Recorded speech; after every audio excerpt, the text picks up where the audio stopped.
Hola, yo soy Sean Kyo. Como pueden ver, yo soy profesor de la Universidad de Birmingham. Yo soy el presidente del Comité de Cáncer de FIGO y me encanta poder estar aquí en este congreso con ustedes. Vamos a hablar acerca de qué es lo nuevo en el tamizaje de cáncer cervical, el cual es un tema muy importante tomando en cuenta los cambios que se están presentando en todos los programas de cáncer cervical del mundo. Bueno, simplemente para anotar lo que es la definición de un programa de tamizaje de acuerdo con la Organización Mundial de la Salud, probablemente la parte más importante está en la parte inferior de la diapositiva, en la cual un programa de tamizaje debe tener un sistema de llamada y rellamada. Hoy en día está computarizado, pero la población objetivo debe ser tamizada en un 70%. En el Reino Unido, cuando hablamos de tamizaje de cáncer cervical, la meta es 80% y les voy a explicar por qué. También hay que tener la infraestructura necesaria y los recursos para poder ofrecer el tamizaje y poder identificar una normalidad precancerosa que permita evitar el desarrollo del cáncer. Bueno, los tipos de tamizaje que están disponibles, bueno, la citología, que fue el primer tipo de tamizaje, ahora también tenemos las pruebas de VPH, que vamos a discutir en detalle, el VIA, que es una visualización, la cual es la menos efectiva de todas, pero puede ser apropiada para ciertos países. Y también tenemos combinaciones de las anteriores. Por ejemplo, en el momento en el Reino Unido se hacen las pruebas de citología y de VPH, lo que eventualmente se van a limitar a solamente VPH. Bueno, el inicio del tamizaje fue con el frotis de Papa Nicolau. Aquí lo vemos en su consultorio.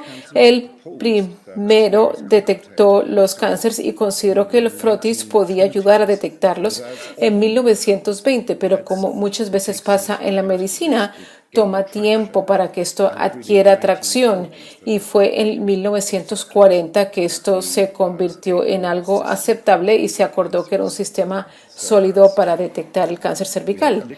Bueno, tenemos la citología de base líquida, la cual ha mejorado desde los frotis de Papa Nicolau en el hecho de que se reduce la tasa de frotis inadecuados. Los frotis inadecuados quiere decir que la mujer tiene que regresar para un segundo frotis, por tanto se reduce la costo-efectividad. Y lo cual sucedió cuando llegó la citología de base líquida. Bueno, voy a utilizar el programa de tamizaje en el Reino Unido como una manera para poder guiar la charla, pero bueno, el inicio del tamizaje fue en 1964.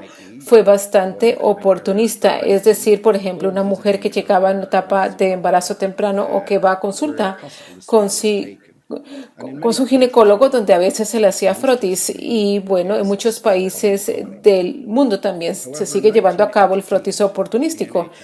Pero bueno, en 1988 el Servicio Nacional de Salud de la NHS introdujo un programa de tamizaje cervical. En esta etapa, la población meta era entre 20 y 65 años. En años recientes se cambió a 25 años y se manejaba más que todo a nivel de médico general, a médico de familia, y la meta era poder alcanzar ese 80% de la población objetiva. También había un sistema de llamada y rellamada. Se establecían estándares de calidad para la lectura del frotis y claro, también se hacían acuerdos para colposcopia en caso de que se necesitara. Y basado en esta costo-efectividad para tamizaje en el Reino Unido, eso quería decir que el 80% de la población tenía que ser contactada. En años recientes se ha visto que solamente se abarca el 70%, lo que hace que los costos del tamizaje cervical sean poco efectivos. Claro que todos sabemos mucho acerca de las vacunas y bueno, esto como tal ha cambiado el programa relacionado con el tamizaje de cáncer cervical. Aquí podemos ver el efecto que ha tenido porque las tasas de infecciones de VPH han bajado en un 65%, las lesiones de cáncer cervical han bajado un 61% y desde la vacuna cuadrivalente y en el Reino Unido el bivalente, que es el inicio de la vacuna, todas las verrugas genitales también se han reducido de manera significativa desde que se introdujeron. Bueno, entonces si estamos viendo el tamizaje, si tenemos una población que está vacunada, ¿cuánto tiempo sigue siendo efectiva la vacuna? Y bueno, este artículo recientemente publicado miró mujeres en los países nórdicos y la idea era ver a través de exámenes de sangre, ver la inmunogenicidad con relación a aquellos que habían sido vacunadas.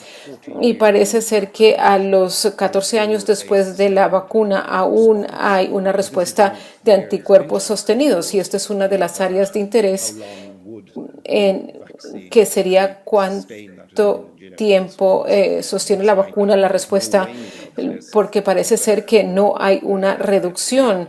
Por tanto, es una información muy interesante con relación a las vacunas y igualmente también es si la vacuna previene el cáncer cervical como tal, ¿no? Siempre se ha asumido o se predice que eso puede suceder. Y viendo aquí un artículo muy interesante del New England Journal of Medicine, podemos ver que hay una reducción significativa en aquellos que fueron vacunados entre los 10 y 38 años de edad. Y cuando tomamos las covariantes, podemos ver que hay una reducción significativa en mujeres que desarrollan cáncer cervical. Por tanto, su uso es muy bienvenido. Bueno, con esto en mente, claro que tenemos que ver lo que va a ser el futuro del tamizaje de cáncer cervical y en muchos países la meta es transferir a solamente pruebas VPH de alto riesgo. Como digo, esto es algo que está ingresando al sistema del Reino Unido y seguramente va a ser eficaz. La base de esto se hicieron bajo 2 ensayos grandes aleatorizados que se llama el ensayo Artistic con 25,000 mujeres y la idea era evaluar la eficacia de las pruebas de VPH con citología durante un periodo de tiempo y la respuesta, los hallazgos decían que no sería costo efectivo hacer una citología VPH combinada, sino simplemente la prueba de VPH. Bueno, de manera subsecuente lo que se hizo y que se publicó en el 2014 tratando de ver el seguimiento de estos pacientes y se pudo ver que el tamizaje inicial de VPH podría ser mucho más costo efectivo y podía generar más ahorros comparado con el sistema actual que se está usando. Así que basado en estos hallazgos se decidió que era mejor simplemente hacer pruebas de VPH para VPH de alto riesgo para el programa de tamizaje del Reino Unido. Esto nos muestra los mecanismos que se utilizan en el programa de tamizaje de la NHS que están disponibles para que ustedes los vean. No voy a entrar en detalles, pero bueno, aquellos que van a colposcopia podemos ver donde se hace la prueba de VPH y sí hacemos pruebas de VPH como una prueba de cura para aquellos que han sido tratados para condiciones premalignas. Bueno, ¿y cuál es el método de tamizaje adecuado en mujeres que se han vacunado con VPH? Bueno, yo resalté que esto depende más que todo en la costo-eficacia. Bueno, claro, lo importante es la prueba que se van a utilizar. Esto dependía mucho en cuáles son las compañías que están involucradas, quién está fabricando la prueba, pero también hay que, además de tomar la decisión, habría que ver a los qualis. Esto es algo que establece el costo de un nuevo tratamiento para intervención y esto quiere decir a cuáles se puede aplicar para ver un valor de estos tratamientos e intervenciones que se puede utilizar para comparar los tratamientos nuevos y los establecidos. Claro, uno de estos que están aquí para poder definir cuál es el mecanismo de tamizaje óptimo es que el umbral QALY está determinado por cada país. Si nosotros queremos ver el QALY por años de vida en los Estados Unidos, es aproximadamente $150,000 o $50,000 dependiendo de los casos, mientras que en el Reino Unido el QALY se nivela a $20,000 por año. Y eso quiere decir, por tanto, hay que hacer una evaluación muy detallada porque no se torna costo efectivo si se superan estos montos, lo cual quiere decir que cada país decide por sí mismo, basado en su población, dónde se va a establecer el límite. Por ejemplo, en citología depende mucho de la configuración de ese país. Y esto nuevamente es para mostrarles cómo los países están manejando sus tamizajes de BPH. En Estados Unidos pueden ver que el patrón de atención es diferente al de los Países Bajos y eso depende mucho del análisis que ellos han hecho de su propia población y lo que ellos consideran que es costo efectivo para su población. Hay diferentes maneras en que los países abordan y determinan si utilizan el BPH como el mecanismo de tamizaje inicial o principal en su país. Ruanda es un buen ejemplo en que no solamente han vacunado a todo el mundo, pero también lo han combinado con prueba de BPH como un paquete completo, lidiando con las industrias adecuadas y garantizando que la costo-efectividad es adecuada para su economía y para su población. Y bueno, como ustedes pueden ver, es nuevamente algo que no voy a entrar en mucho detalle, pero ustedes pueden ver las variaciones en las cuales, dependiendo en con qué frecuencia se va a tamizar a alguien.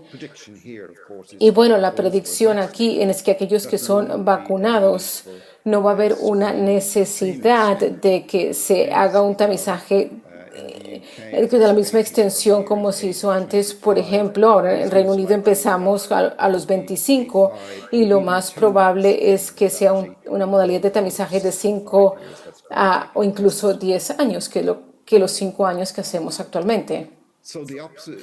Por tanto, la otra cosa que hay que tomar en consideración cuando se decida cuál es su herramienta de tamizaje óptimo, eso depende mucho si se emplea la vacuna bivalente o cuadrivalente. Y como pueden ver, nuevamente los cuales se ven afectados dependiendo del tipo de vacuna se le ha administrado a la población o la población objetivo.